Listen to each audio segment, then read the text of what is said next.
नमस्कार दोस्तों, कैसे हैं आप सब। आई होप आप सब बहुत अच्छे होंगे। तो दोस्तों, हमारे घर में पैसे आते तो बहुत हैं लेकिन रुकते नहीं हैं, या फिर आते ही सारे पैसे खर्च हो जाते हैं। तो ऐसे में हमें कुछ समझ में नहीं आता है कि अब हम क्या करें। लेकिन ये 12 दोस्त ऐसे हैं जिनकी वजह से आपके घर में या तो लक्ष्मी आती ही नहीं है, या फिर बहुत मेहनत करने के बाद, मशक्क़त करने के बाद जो भी थोड़े बहुत पैसे आते हैं वो भी खर्च हो जाते हैं। चाहे वो पैसे ज़रूरी काम में खर्च हो या फिर फालतू के काम में, लेकिन खर्च सारे पैसे हो जाते हैं। अब आप अपने मन का कुछ भी नहीं खरीद पाते हैं, लेकिन जीवन में बहुत तंगी व कंगाली बनी रहती है। तो यदि बरकत नहीं हो रही है, लक्ष्मी नहीं आ रही है आपके घर में, तो उसके लिए आपको क्या करना चाहिए। आप बहुत ज़्यादा पूजा पाठ करते हैं, आप सारे उपाय कर करके थक गए हैं, फिर भी आपके घर में बरकत नहीं हो रही है। तो आप ध्यान दीजिएगा कि ये 12 दोष ऐसे हैं जिसकी वजह से आपके घर में चाहे आप कितना भी मेहनत कर लें, कितनी भी कोशिश कर लें, लेकिन पैसे नहीं टिकते हैं। इस बात का ध्यान आप रखेंगे तो आपके घर में बरकत ज़रूर होगी। तो आइए जान लेते हैं कि स्थायी लक्ष्मी के लिए, गरुड़ वाहिनी लक्ष्मी के लिए आपको कौन से कार्य करने हैं। आपको ऐसा क्या करना है कि आपके घर में माँ लक्ष्मी का स्थायी वास हो जाए। दोस्तों, आपने भी सुना ही होगा कि अगर माँ लक्ष्मी का स्थायी वास हमारे घर में होता है तो सभी प्रकार की सुख समृद्धि हमारे घर में आती है और हमारे घर में सकारात्मक ऊर्जा का वास होता है। वहीं पर अगर दरिद्रता आपके घर में आती है, कंगाली आती है, तो बहुत तरह की समस्याएं भी आती हैं, साथ में रोग भी आते हैं, बीमारी, कलह कभी आपका पीछा ही नहीं छोड़ती। दोस्तों, गरीबी व कंगाली इंसान के लिए एक बहुत बड़ा अभिशाप होता है। दरिद्रता से बड़ा दुनिया में और कोई दुख नहीं होता है, तकलीफ़ नहीं होती है। तो इन 12 दोषों के कारण आप यदि ध्यान से सुनेंगे इन 12 दोषों के बारे में कि कौन से हैं ये 12 दोष जो व्यक्ति को बहुत अधिक परेशान कर देते हैं। देखिए, सबसे पहले ये बात है, आपने ये ज़रूर नोटिस किया होगा और आपने ये देखा भी होगा, सूर्योदय के बाद तक सोने वाला व्यक्ति जो है वो हमेशा लक्ष्मीहीन ही रहता है। तो घर में आप चाहे पुरुष हों चाहे महिला हों, सूर्योदय के बाद तक सोना बिल्कुल बंद कर दीजिए। अगर आप ज़्यादा सुबह नहीं उठ सकते हैं, 4 बजे नहीं उठ सकते, 5 बजे नहीं उठ सकते हैं, लेकिन एक नियम आप ज़रूर बना लीजिए कि सूर्य निकलने से पहले, सूर्योदय होने से पहले आप ज़रूर उठकर सूर्यदेव का स्वागत करेंगे। तो ये लक्ष्मी आगमन का बहुत अच्छा और आसान उपाय है। यदि आप देखेंगे अपने आसपास तो जान जाएंगे कि जितने भी सफल व्यक्ति हैं उनका जो जगना होता है वो सूर्योदय से पहले ही होता है। वो लोग सूर्योदय से पहले ही उठ जाते हैं। दोस्तों, सूर्योदय से पहले उठने से शारीरिक लाभ तो होते ही होते हैं, साथ ही साथ आर्थिक लाभ भी होते हैं। सूर्योदय से पहले जगने से आर्थिक लाभ बहुत हैं, लेकिन ऐसा नहीं है कि इसका लाभ आपको 1-2 दिन या 1-2 महीने में ही मिल जाएगा। लेकिन ये बात बिल्कुल सही है, आप सूर्योदय से पहले अगर उठेंगे तो इसका लाभ आपको ज़रूर दिखेगा। दोस्तों, हमारे शास्त्रों में भी कहा गया है कि जो व्यक्ति उगते हुए सूर्य का स्वागत करता है वो लक्ष्मीहीन कभी रह ही नहीं सकता। उसके पास रुपए पैसे की कभी कमी नहीं रहती है। ये बात आप नोट करके रख लीजिएगा। अगला उपाय मैं बता देती हूँ कि आप जिसमें भी पैसे रखते हैं, जो भी आपके पैसे रखने की जगह है, जैसे कि हम सभी पर्स में ही पैसे रखते हैं, चाहे वो पुरुष हो या फिर महिला हो, सब लोग पैसे पर्स में ही रखते हैं। तो आप थोड़ा अपने पर्स में ध्यान दीजिएगा कि जिसमें आप लक्ष्मी रख रहे हैं, जिसमें आप अपने पैसे को रख रहे हैं, उस चीज़ का भी बहुत अधिक ध्यान आपको रखना चाहिए। देखिए, डिज़ाइन में कटे फटे या पुराना पर्स आपको बिल्कुल भी नहीं रखना है। ध्यान दीजिएगा कि यदि आपकी लक्ष्मी जिस पर्स में रखी है वो कटा फटा पुराना ना हो, क्योंकि आप जानते ही हैं कि लक्ष्मी वहाँ रहना पसंद करती है जहाँ पर साफ़ सफाई होती है, सारी चीज़ें बिल्कुल सही होती हैं, साफ़ सुथरी क्लीन होती हैं। वहीं पर लक्ष्मी का आगमन भी होता है। जो चीज़ फटी पुरानी मैली कुचैली होती है, जहाँ साफ़ सफाई नहीं होती है, वहाँ पर माता लक्ष्मी भूल कर भी नहीं जाती हैं। तो कहा यह जाता है कि अगर आप दिवाली में अपना पर्स खरीद सकें, बदल सकें तो बहुत अच्छी बात है। अगर आप प्रत्येक दिवाली पर दिवाली अपना पर्स बदलते हैं तो इससे माता लक्ष्मी का आगमन आपके घर में होता है और आपके पास कभी भी रुपए पैसे की कमी नहीं होती है। आपका पर्स सदैव भरा रहता है पैसों से और लक्ष्मी दिन दूनी और रात चौगुनी बढ़ती ही जाती है। तो ये काम आप दिवाली के दिन ज़रूर करें। अपने पर्स को हो सके तो लक्ष्मी जी की फ़ोटो आप रखें अपने पर्स में, और पर्स में जो भी पैसे हैं उसे अच्छी तरह से सीधे करके रखिए। नोटों को तोड़ मरोड़ कर मत रखिए, क्योंकि इससे भी लक्ष्मी माता रूठ जाती हैं। तो इसीलिए अपने पैसे को व्यवस्थित ढंग से रखिए। दोस्तों, अगली जो चीज़ है वो ये है कि मंगलवार के दिन आपको भूल कर भी किसी से भी कर्ज नहीं लेना चाहिए। यदि आपने मंगलवार के दिन कर्ज लिया तो उसे चुकाने में आपको बहुत ज़्यादा दिक्कत होगी, बहुत ज़्यादा परेशानी का सामना आपको करना पड़ेगा। और ये भी कहा जाता है कि यदि मंगलवार के दिन आप कर्ज लेते हैं तो ऋण, रोग और शत्रु दोनों ही आपके घर चले आते हैं। तो भूल कर भी मंगलवार के दिन आप किसी से भी कर्ज मत लीजिए। अगर आप किसी अन्य दिन कर्ज लेना चाहते हैं तो आप ज़रूर लीजिए, लेकिन मंगलवार के दिन कर्ज आपको भूल कर भी नहीं लेना है। और मंगलवार के दिन पुरुषों को अपने बाल नहीं कटवाने चाहिए और शेविंग वगैरह भी नहीं करानी चाहिए।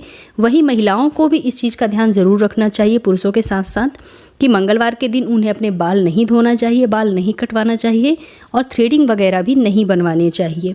मंगलवार के दिन ऐसा करना शुभ नहीं माना जाता है। दोस्तों, अगली जो चीज़ है वो ये है कि टूटी हुई कंघी से आपको कंघी नहीं करनी चाहिए, अपने बाल नहीं संवारने चाहिए। कई बार हम क्या सोचते हैं कि कोई बात नहीं, अगर 1-2 कंघी का दांत टूटा है तो चलता है, तब तक हम उसे चलाते रहते हैं जब तक पूरी कंघी बेकार नहीं होती है। लेकिन टूटी हुई कंघी से कंघी करने से घर में दरिद्रता आती है, कंगाली आती है। तो आप जब आपकी कंघी टूट जाए तो आप उसे बदल दीजिए। टूटी हुई कंघी से आप भूल कर भी कंघी ना करें। और दोस्तों, अपने घर में आप कबाड़ जमा होने ना दें। कई लोगों के घर में फालतू के सामान पड़े रहते हैं, जैसे पुराने डिब्बे हो गए, पुराने कार्टून हो गए सामान वाले, लेकिन इन सब चीज़ों को आपको अपने घर से हटा देना चाहिए, कबाड़ी वाले को दे देना चाहिए।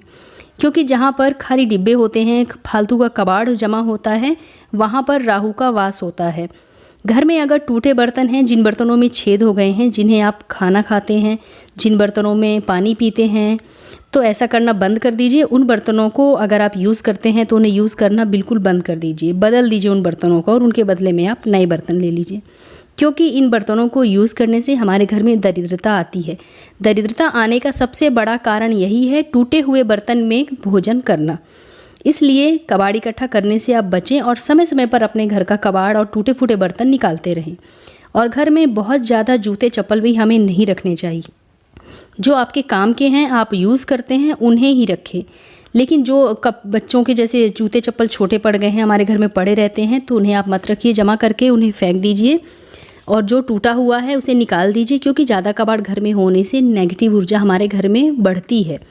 और आप अपने घर में उतने ही इलेक्ट्रॉनिक सामान रखिए जितने आप यूज़ कर सकें और उनकी मरम्मत करा सकें, और उनको समय समय पर साफ़ सफाई करते रहें। अगर वो सामान ख़राब हो जाएं तो उनको तुरंत बदलवा दीजिए या फिर उन्हें ठीक करा के रख लीजिए, क्योंकि ख़राब इलेक्ट्रॉनिक सामान रखने से शनि दोष उत्पन्न होता है और राहु दोष भी लगता है। अगली चीज़ जो है दोस्तों, वो ये है कि जब आप झाड़ू लगाते हैं तो इस बात का ध्यान ज़रूर रखिए कि झाड़ू लगाने के बाद जो कूड़ा कचरा निकलता है आप उसे तुरंत फेंक दीजिए, तुरंत घर से बाहर कर दीजिए। बहुत देर तक अपने घर में कूड़ा कचरा मत रखिए, क्योंकि इससे भी नेगेटिव एनर्जी का जन्म होता है। इन चीज़ों का आपके लाइफ में बहुत गहरा असर पड़ता है। हमें लगता है कि ये बहुत छोटी चीज़ें हैं, लेकिन धीरे धीरे ये हमारी गरीबी व दरिद्रता आने का कारण बनता है। इसीलिए इन छोटी छोटी चीज़ों पर ध्यान देना बहुत ज़रूरी है। और अगर आप अपने भोजन का कुछ हिस्सा गाय, कुत्ते और कौवे को देते हैं तो ये बहुत अच्छी बात है। अगर नहीं देते हैं तो आज से ही ये काम शुरू कर दीजिए। तो जब आप सुबह की रोटी बनाएं तो सबसे पहली रोटी आप गाय को दीजिए, और रात में जब रोटी बनाती हैं तो जो सबसे लास्ट वाली रोटी होती है उसे आप कुत्ते को दे दीजिए, और अपने भोजन का कुछ हिस्सा आप कौवे को भी ज़रूर दीजिए। इससे पितृदोष से हमें मुक्ति मिलती है और हमारे पितृ भी प्रसन्न रहते हैं।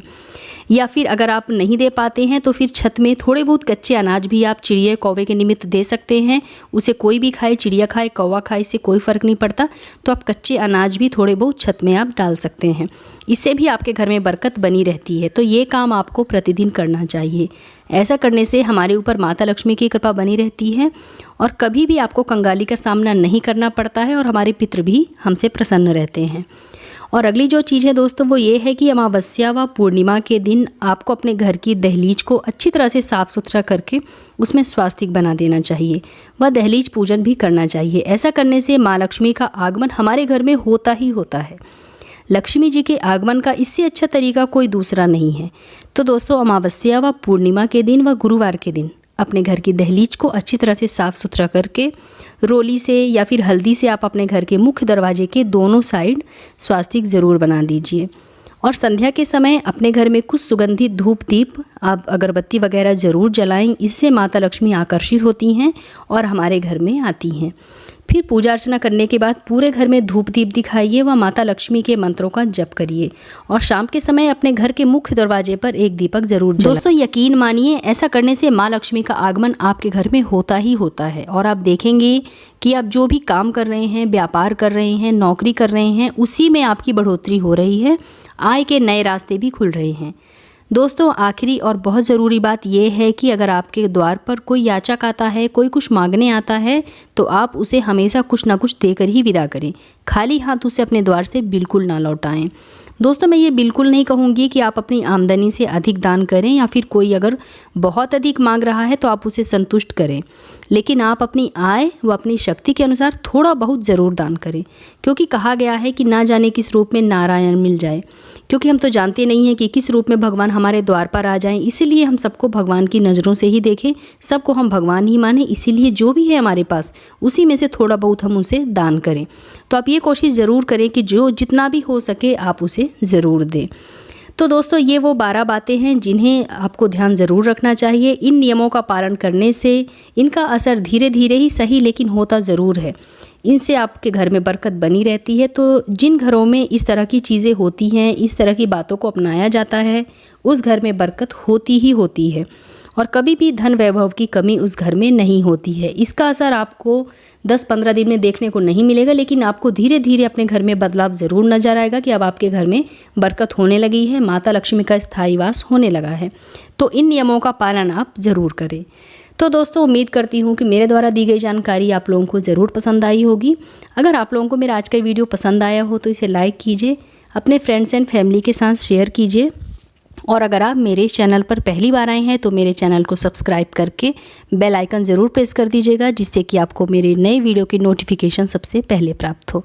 तो मिलते हैं अपने नेक्स्ट वीडियो में, तब तक के लिए नमस्कार।